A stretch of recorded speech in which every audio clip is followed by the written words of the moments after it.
Dear honorable students, we are still under portfolio management, and now we want to look at asset allocation.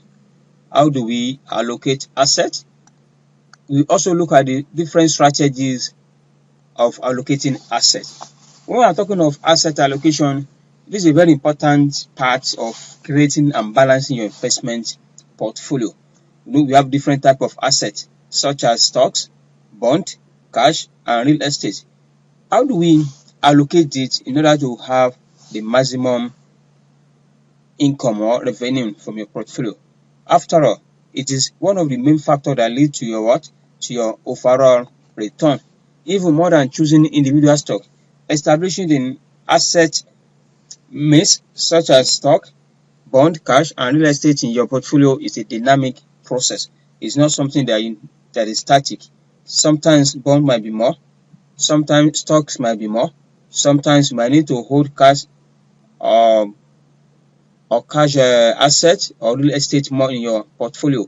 It's not static. It depends on the situation you find yourself to know which mix is the best. And as such, the asset mix must reflect your goal at any point in time. So we try to look at several strategies we have in managing assets. We have strategic asset allocation as one of the strategies. When I'm talking of strategic asset allocation, this method establishes and adheres to basic policy means and a proportional combination of assets based on expected rate of return for each asset class. Let me come again. I said it is based on policy means, that is a proportional combination of assets based on expected rate of return for each asset class. You also need to take your risk tolerance and investment time frame into account when you are doing this. You can also set your target and then rebalance your portfolio every now and then. For example, if you have historically returned 10% per year and the bond have returned 5% per year, so a mix of 50% stock and a 50% bond will be expected to return 7.5% per year. So that's how you do your strategic allocation.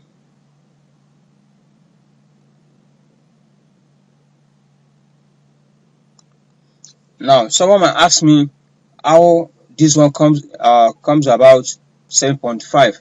What we are saying is, if stock yield 5%,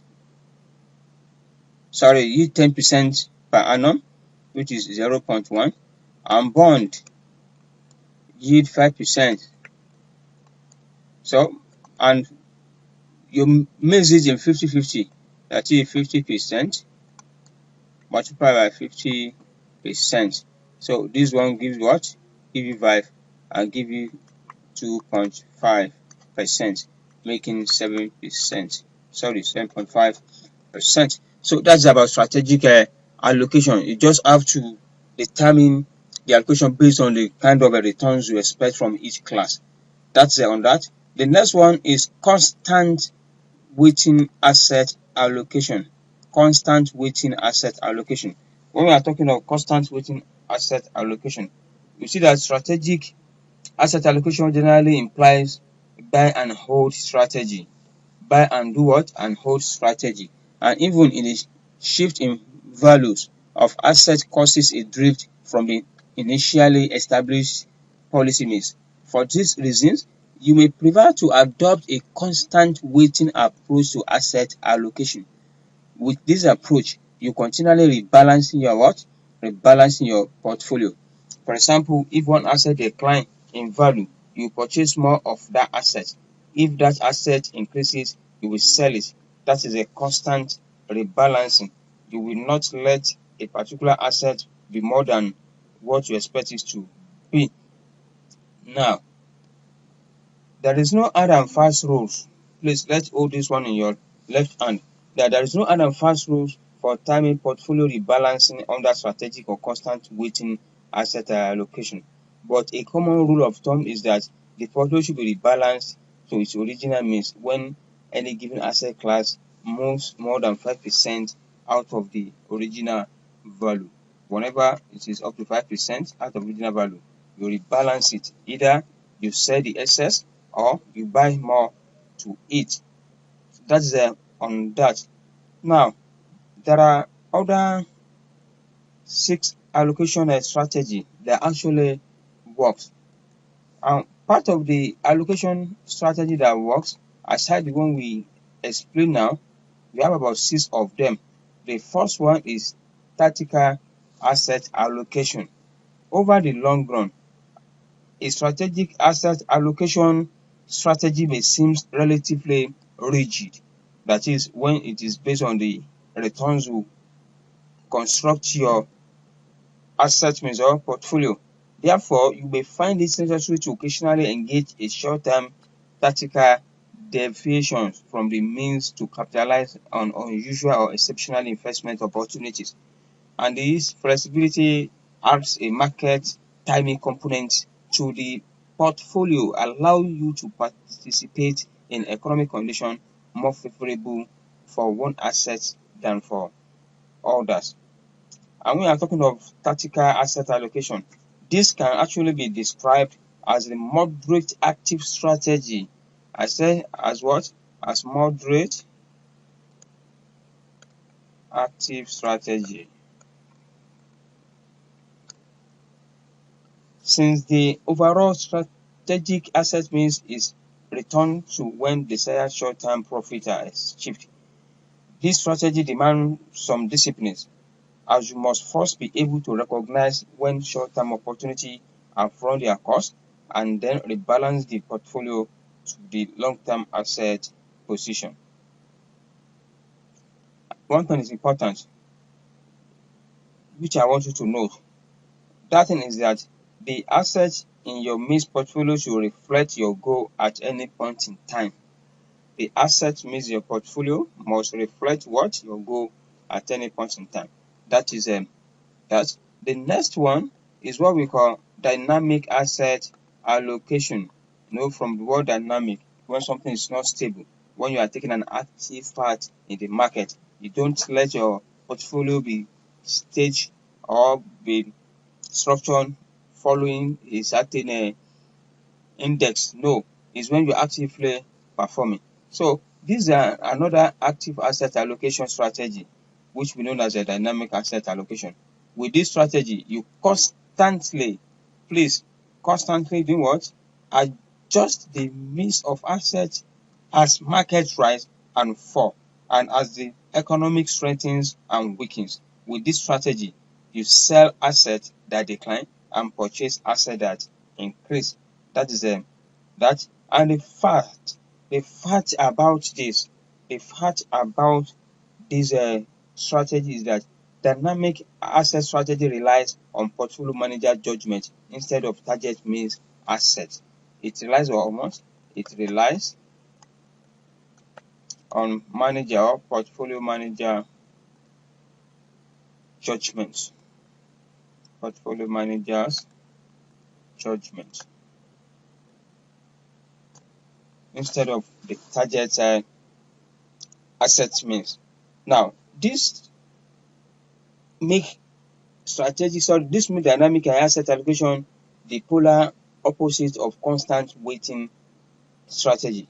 For example, if the stock market shows weakness, you sell stocks in anticipation of further decrease, and if the market is strong, you purchase stock in anticipation of continuing market gain. You can see a difference from constant the other one we said, the constant waiting, that said that if asset is doing well, you sell it to come back.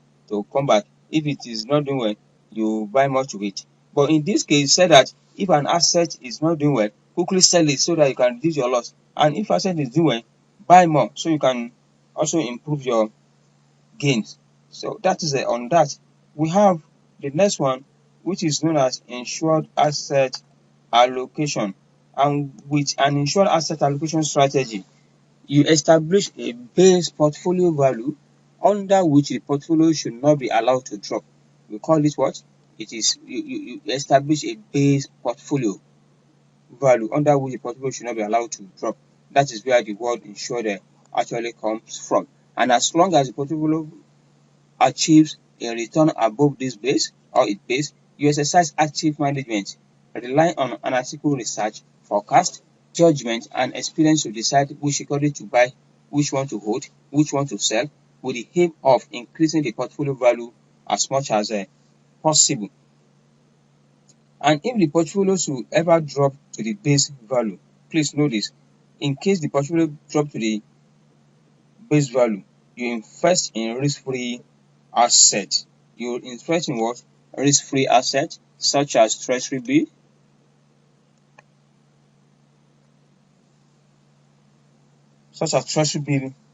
and other form of what? Of risk-free assets. So the base value becomes fixed. At this time, you will consult with your advisor to relocate or reallocate assets, perhaps even changing your investment strategy entirely if it need be. This type of a strategy, which we know as insured asset strategies, allocation may be suitable for risk-averse investors. It is good for risk-averse investors who desire a certain level of active performance or active portfolio management, but appreciate the security for establishing a guarantee floor below which the security is not allowed to decline. For example, an investor who wishes to establish a minimum standard of living during retire may find this type of strategy, that is insurance asset strategy allocation, ideally suited to the management goal. That's on that. The next one is what we call integrated asset allocation. With integrated asset allocation, what for one thing is that you have to consider both your economic expectation and your risk in establishing an asset mix. While all of the strategy mentioned above account for expectation of future market returns, not all of them account for investors' risk tolerance. That is where integrated asset comes to play. This strategy include assets of all previous ones, accounting not only for expectation but also actual changes in expected or changes in capital market and your risk tolerance. Integrated assets is a broader asset allocation strategy, but it cannot include both dynamic and constant allocation, since an investor will not wish to implement two strategies that compete with one another. So that is a type of strategies we have. So what we want you to actually hold is that asset allocation can be achieved by varying degrees or strictly passive in nature. Passive in nature is that it just allows you to follow certain index which you don't actually want to change. And whether an investor chooses a precise asset allocation strategy for a combination of different strategies depends on that investor's goals. Depends also on the age. It also depends on the market expectation and the risk tolerance. I say whichever strategy you select depends on your age, depends on your goal as an investor, also depends on market expectation and risk tolerance.